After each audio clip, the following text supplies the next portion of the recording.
So reply to star question 111. So the list of animal species available in the state is as per enclosed statement at Annexure 1 and is placed on the table of the House. B, the preventive measures to save the available species in the state include 1. Regular patrolling of areas vulnerable to illegal poaching. 2.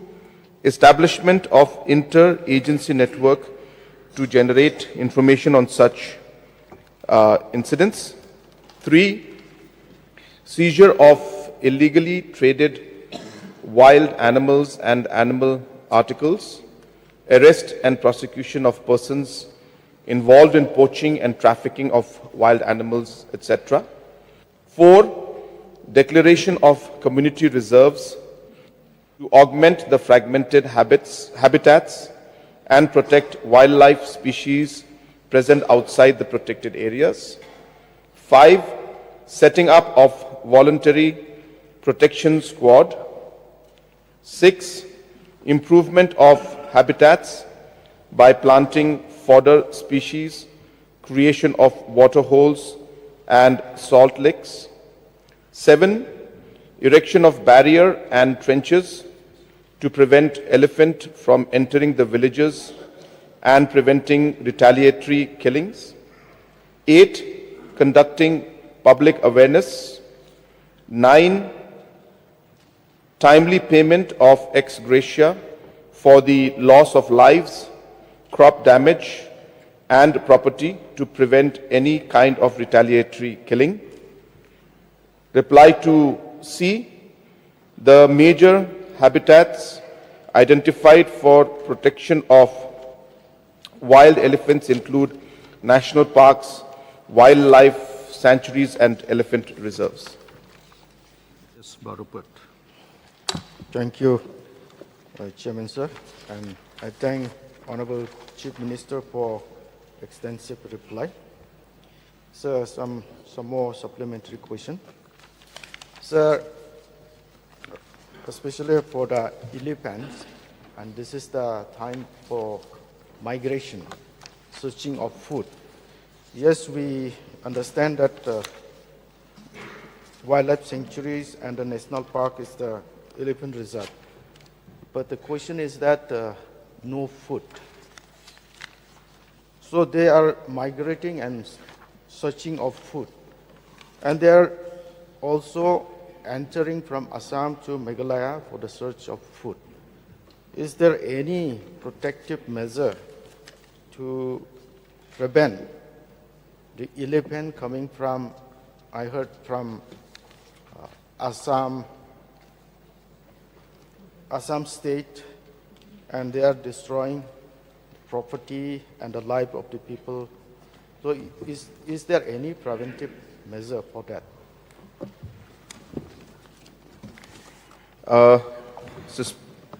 Chairman, sir.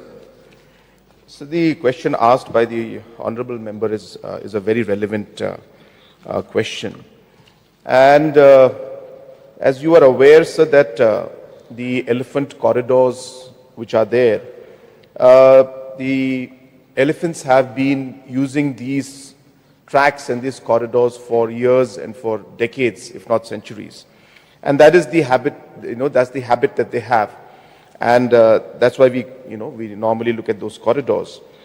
And therefore, sir, there is no, I should say, 100% guaranteed measure that we can do to stop them, sir.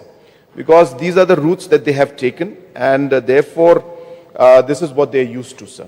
But apart from that, from the state government side, I have mentioned some of the points in my primary reply. But we are aware that a balance needs to be struck. And there has to be a mechanism where the probability or the chances of man-animal conflicts can be reduced. And therefore, so the multiple activities are being done. And I have mentioned some of them in the reply, but I'll just repeat that basic is, of course, starts with the awareness among the general public, especially that come in that route. And therefore, that awareness program is being conducted on a regular basis, sir. At the same time, we are also ensuring, as I mentioned, that the volunteer protection squad, which is there in different villages, are being set up and being supported. More needs to be done, and definitely, sir, we are working on that aspect also. Correctly mentioned by the Honorable MLA that the food is also obviously one of the key factors, and therefore plantations are also being put in locations which go along with the different the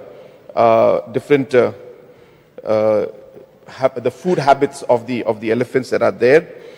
So at the same time, we are also working towards creating trenches or sausage barriers, so that that will also kind of protect the animals and and man-animal conflict from escalating further. So these are few of the measures that are there. But at the end of the day, Mr. Chairman, sir, we are in a difficult position in the sense that we need to understand the space that the animals require and need to respect that, and need to ensure that we are able to give that space to them as humans.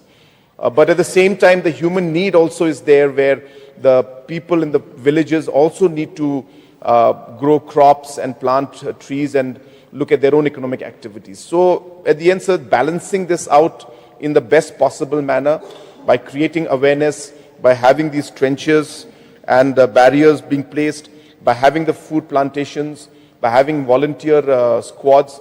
These are some of the measures that we're taking in order to be able to, at the end of the day, minimize these situations of conflict and balance the entire situation.